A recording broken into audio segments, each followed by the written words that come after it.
تو اس کی وجہ آپ کو میں بتاتا ہوں کہ کیا ہے۔ اس کی وجہ یہ ہے، مکاشفہ کی کتاب اس کا 12واں چیپٹر جب پڑھتے ہیں تو وہاں پر ایک آیت آپ نکال کے پڑھیے گا، آپ کو پتہ چل جائے گا کہ یہ جو اگزامپل میں نے دی تھی پہلے کہ ذمہ داریاں زیادہ ہیں، ٹائم تھوڑا کم ہے، تو اس آیت کو جب آپ پڑھیں گے تو آپ کو پتہ چل جائے گا کہ وہ اگزامپل میں نے کیوں دی تھی۔ مکاشفہ کی کتاب اس کا 12واں چیپٹر ہے اور اس کی 12ویں آیت کو ہی پڑھیں گے۔ خداوند کے پاک کلام میں لکھا ہوا ہے، پس اے آسمانوں اور ان کے رہنے والوں خوشی مناؤ، اے خشکی اور تری تم پر افسوس، کیونکہ ابلیس بڑے قہر میں تمہارے پاس اتر کر آیا ہے، اس لیے کہ جانتا ہے کہ میرا تھوڑا ہی سا وقت باقی ہے۔ اب کس کا ٹائم کم ہو گیا؟ ابلیس کے پاس ٹائم تو ذمہ داریاں ہوتی ہیں، ذمہ داریاں ہے کی نہیں ہوتی ہیں جی ڈاکٹر صاحب؟ کی ذمہ داریاں نہیں ہوتی ہیں؟ خاندانوں کو تباہ کرنا، زندگیوں کو برباد کرنا، یہی ذمہ داریاں نا۔ اور یہی وجہ ہے کہ یہ وہ بات ہے جو ہمیں بتاتی ہے کہ اس آیت مبارکہ کا تعلق کس دور کے ساتھ ہے؟ اس دور کے ساتھ ہے، آخری زمانے کے ساتھ، ٹھیک ہے۔ اب آپ اندازہ کیجئے کہ اس کی سپیڈ جو ہے نا وہ پہلے سے 2 گنا 3 گنا ہو گئی ہوئی ہے۔ کیسے پتہ چلتا ہے کہ اس کی سپیڈ جو ہے وہ تیز ہو گئی ہوئی ہے؟ پتہ چلتا ہے اس بات سے کہ پہلے تو وہ پکڑتا تھا جب بچہ جوان ہو جاتا تھا۔ پہلے اس کا ٹارگٹ کون لوگ تھے؟ جو تھوڑے بالغ ہو جاتے تھے، جن کو کوئی تھوڑی ہوش پھر جاتی تھی، وہ پر جن کے نکل آتے تھے، بالغ ہو جاتے تھے، پھر وہ ان کو پکڑتا تھا۔ اب اس کی سپیڈ ذرا تیز ہو گئی ہوئی ہے۔ کیوں؟ کیونکہ ٹائم اس کے پاس کم ہے۔ وہ سمجھتا ہے کہ میں بھی جوان ہوتے ہوتے جو ہے نا یہ بندہ توبہ کر لے۔ ہو سکتا ہے کہ اسے 15-16 سال کی عمر میں ہی، 17 سال کی عمر میں اس کو سمجھ آ جائے، تو پھر اس نے مجھے پکڑائی نہیں دینی۔ تو شاہ صاحب آگے کیا لکھا ہے؟ پھر اب اس کی کیا پلاننگ ہے؟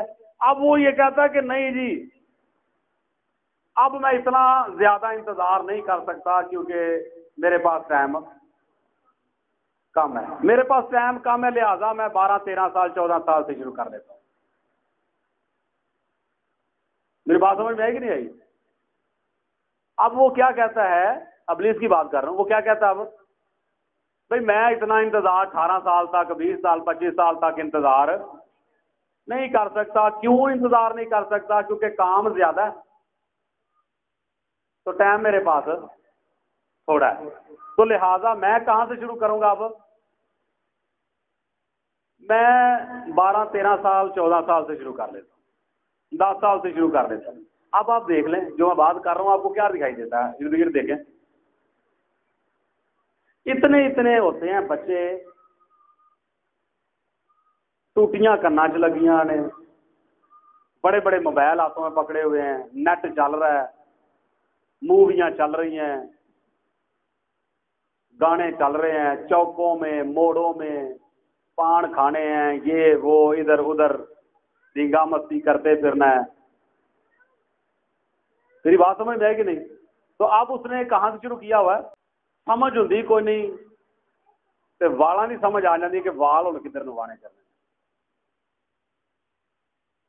اور کسی گل کی سمجھ نہیں، تو ساری سمجھ کٹھی ہو کے نا جان صاحب کتنے آ پی ہے؟ اے گوگل کے اتنے، اور کوئی شے نہیں انہوں نے حساب لگتا کہ کی میں کرنا تو کی نہیں کرنا، صرف والاں کی انہوں نے سمجھ لگتی کہ یہاں کا میں ہوں کی کرنا۔ سمجھ آ گئی کہ نہیں آئی؟ اسی طرح بیٹیوں کی بات کریں تو ان کا بھی یہی حساب ہے۔ تو بات یہ ہے کہ صرف ایک طرف کی میں نہیں کر رہا، یہ دونوں طرف ایک ہی سسٹم ہے، اور کسی گل کی سمجھ سوچ نہیں آنی۔ اس بات کی سمجھ آ جانی ہے کہ فیشن کیڑا کرنا، گلاں کیڑیاں کرنیاں نے، ٹائم کیویں سپینڈ کرنا ہے، کس طرح گزرے گا ٹائم، انج دیاں کوئی کنڈیاں لبدے رہنا بس۔ تو اب پسے پردہ مسئلہ کیا چل رہا ہے جی؟ پسے پردہ مسئلہ یہ ہے کہ بھائی اس کے پاس ٹائم کم ہے، اب وہ 18 سال تک 20 سال 25 سال تک انتظار نہیں کر سکتا۔ اس کی وجہ تو وجہ میں نے آج آپ کو بتا دی ہے. وجہ یہی ہے کہ اس کے پاس ٹائم کم ہے، وہ 18 20 25 سال تک بھائی انتظار نہیں کرے گا. اب سمجھ آ گئی نا میری بات کی؟ اسی لیے خداوند کے بندہ پطرس رسول نے بیان کیا ہے کہ وہ گرجنے والے شیر ببر کی طرح ڈھونڈتا پھرتا ہے کہ کوئی بھی میرے ہتھے چڑھ جائے صحیح. تو ذمہ داری اس کی کیا ہے؟ کیا ذمہ داری ہے اس کی؟ زندگیوں کو تباہ کرنا، خاندانوں کو برباد کرنا، کسی بھی طریقے سے کر دینا ہے اس نے، کسی بھی طریقے سے. اور اسی وجہ سے جو آیت مبارکہ آج کی مرکزی آیت ہے جس کو ہم لوگوں نے پڑھا ہے، سب سے پہلے 2 باتیں خدا کے بندہ نے بیان کی ہیں، وہ مجھے بتائیں کیا ہے؟ پس ہوشیار اور بیدار رہو. کیوں بیدار ہوشیار اور بیدار رہو؟ کیونکہ ابلیس کے پاس ٹائم کم ہے، ذمہ داریاں اس کی زیادہ ہیں، کام اس کا بھی بہت پڑا ہوا ہے، تو ٹائم اس کے پاس کم ہے، اس لیے اس نے اپنی سپیڈ تیز کر دی ہے. تو لہٰذا خداوند کا بندہ پطرس رسول ہمیں یہ سکھاتا ہے کہ ہوشیار اور بیدار رہو. کس کے متعلق؟ اپنے بارے میں بھی اور اپنے بچوں کے بارے میں بھی. جن کے بچے چھوٹے ہیں وہ انتظار نہ کریں کہ ہمارے بچے ابھی چھوٹے ہیں، ہم ان کو چھوٹے سمجھ رہے ہیں، لیکن جس کے پاس ٹائم کم ہے، جس کا کام زیادہ ہے نا، وہ نہیں سمجھ رہا کہ یہ چھوٹے ہیں. وہ ابھی سے کوئی نہ کوئی ایسی جو ہے نا وہ ان کے اندر کوئی چیز، کوئی پرزہ الگ سے کوئی فٹ کر دیتا ہے تو وہ معاملہ بگڑنا شروع ہو جاتا ہے. پھر ہم کہتے ہیں پتہ نہیں کی ہو گیا، منڈے نے ہوا کی چنگا پڑھا سی.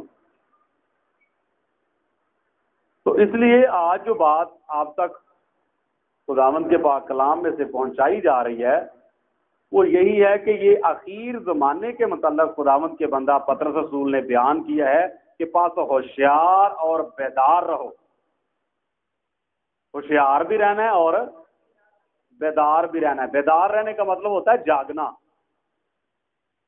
تو یہاں جاگنا جو ہے وہ نیند سے جاگنے کی بات نہیں ہو رہی کہ بندہ رات کو سویا ہوا ہے اور وہ جاگتا رہے. یہاں پر جاگے ہوئے کو جاگنے کی ضرورت ہے.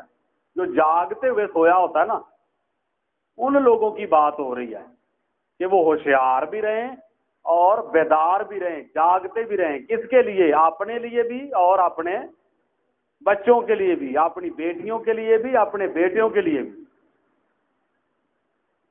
کیونکہ تمہارا مخالف ابلیس گرجنے والے شیر ببر کی طرح ڈھونڈتا پھرتا ہے کہ کس کو پھاڑ کھائے. تو لہذا ہمیں اپنی بھی کیئر کرنی ہے اور اپنے بچوں کی بھی، کیونکہ اس نے لحاظ نہیں کرنا. تو لحاظ کیوں نہیں کرنا وہ وجہ میں پہلے بڑی دفعہ بتا چکا ہوں کہ ٹائم اس کے پاس کم ہے، کام اس کا بھی بہت زیادہ ہے. تو لہٰذا ان تمام باتوں کو سوچئے سمجھیے. کہ چھوٹا سا پیغام ہے جو آج خداوند نے مجھے دیا اور آپ کے ساتھ میں نے اس کو شیئر کیا، اور میرا خیال ہے کہ پیغام گو کہ چھوٹا ہے لیکن بات جو ہے وہ بہت بڑی ہے جو خدا نے آج ہمیں سکھا دی ہے. ٹھیک ہے؟ تو وہ نوجوان جو ابھی شادی شدہ نہیں ہیں، بیٹیاں بیٹے، وہ اگر ابھی سے اس بات کو سمجھ لیتے ہیں تو آنے والے ایام میں وہ الرٹ رہیں گے. لیکن اگر آج انہیں اس بات کی سمجھ نہیں آتی تو وہ آپ بھی سوئے رہیں گے، اور پھر آگے ان کی اولاد جو ہے وہ بھی جو ہے وہ اس کے ہتھے چڑھ جائے گی، کیونکہ وہ تو سوئے ہوئے ہوں گے، انہیں پتہ نہیں چلے گا کہ کیا ہو کیا گیا. تو اس کے پاس بھائی ٹائم نہیں ہے. مکاشفہ میں ہم نے کیا پڑھا ہے؟ کیا ہے؟ سمانو اور خشکی اور تری تم پر افسوس، کیونکہ ابلیس بڑے قہر میں اتر کر تمہارے پاس آیا ہے. تو وہاں پر جو لکھا ہوا ہے کہ وہ گرجنے والے شیر ببر کی طرح ڈھونڈتا پھرتا ہے، تو مطلب کیا؟ بڑے قہر میں ہے، وہ بڑے قہر میں ہے. تو وہ وہی بات ہے جو یوحنا رسول نے مکاشفہ کی کتاب میں بتائی ہے، جس کا ذکر پہلے سے مقدس پطرس رسول نے اپنے ان لفظوں میں کیا ہے کہ وہ بڑے قہر میں اتر کر تمہارے پاس ہے، کیونکہ جانتا ہے کہ میرا تھوڑا ہی سا وقت باقی ہے. اسے پتا ہے، بائبل مقدس میں لکھا ہوا ہے، اسے پتا ہے کہ میرا تھوڑا اس وقت باقی ہے. کیوں؟ کیونکہ خداوند یسوع مسیح نے فرمایا ہوا ہے کہ دیکھ میں جلد آنے والا ہوں. اسے پتا ہے کہ اب مالک آنے والا ہے، اور جب وہ آ گیا تو اس نے مجھے پکڑ کے 1000 سال کے لیے تھا گڑھ میں ڈال کے تو بند کر دینا ہے، اس وقت پھر میرے سے کچھ بھی ہونا نہیں. یہ مکاشفہ 20ویں چیپٹر کی پہلی آیتوں میں لکھا ہوا ہے. تو پھر میں نے ایک اور فرشتہ کو آسمان سے اترتے ہوئے دیکھا، اس کے ہاتھ میں اتھاگڑ ایک کنجی اور ایک بڑی زنجیر تھی، اور اس نے اس بڑے لال یعنی وہی پرانے سانپ کو جو ابلیس و شیطان کہلاتا ہے پکڑ کر باندھا اور اتھاگڑ میں ڈال کر کے بند کر دیا اور قید کر کے مہر کر دی کہ 1000 برس تک قوموں کو پھر گمراہ نہ کرے. یعنی 1000 برس تک کے لیے اسے پتا ہے کہ پھر میں نے باؤنڈ ہو جانا ہے، اور ابھی وہ یہ سمجھتا ہے کہ ابھی میرے پاس ہے ٹائم، تو لہٰذا اس نے بھائی سپیڈ اپنی تیز کر دی ہوئی ہے. تو اگر اس نے سپیڈ اپنی تیز کر دیا تو پھر ہمیں کیا کرنا ہے؟ یہ جی رام نہ اٹھا کریں گے جی مزے نال، کیا خیال ہے؟ ہمیں تو ضرورت ہی کوئی نہیں، موج نال بندہ اٹھے سارا کچھ کرے. تو کہنے کا مطلب میرے عزیزو یہی ہے کہ اگر اس نے اپنی سپیڈ تیز کی ہے تو تھوڑی سی سپیڈ ہمیں بھی تیز کرنی ہے. یہی وجہ ہے کہ خداوند یسوع مسیح نے پہلے سے یہ واضح کر دیا کہ تاریکی کے فرزند جو ہیں وہ نور کے فرزندوں سے زیادہ ہوشیار ہیں. تاریکی کے فرزندوں کی سپیڈ دیکھی جائے کتنی زیادہ سپیڈ ہے ان کی. تو نور کے فرزند جو ہے نا ان کی سپیڈ تھوڑی سی سلو ہے، تو لہٰذا ہمیں اپنی سپیڈ تھوڑی تیز کرنی ہے. خدا کے ساتھ چلنے میں اپنی سپیڈ تھوڑی تیز کرنی ہے. ٹھیک ہے جی. کیوں کرنی ہے؟ کیونکہ ابلیس نے بھی اپنی سپیڈ تیز کر دی ہوئی ہے. تو خداوند آپ سب کو آج کے اس پاک کلام کے وسیلہ سے برکت بخشے. آمین.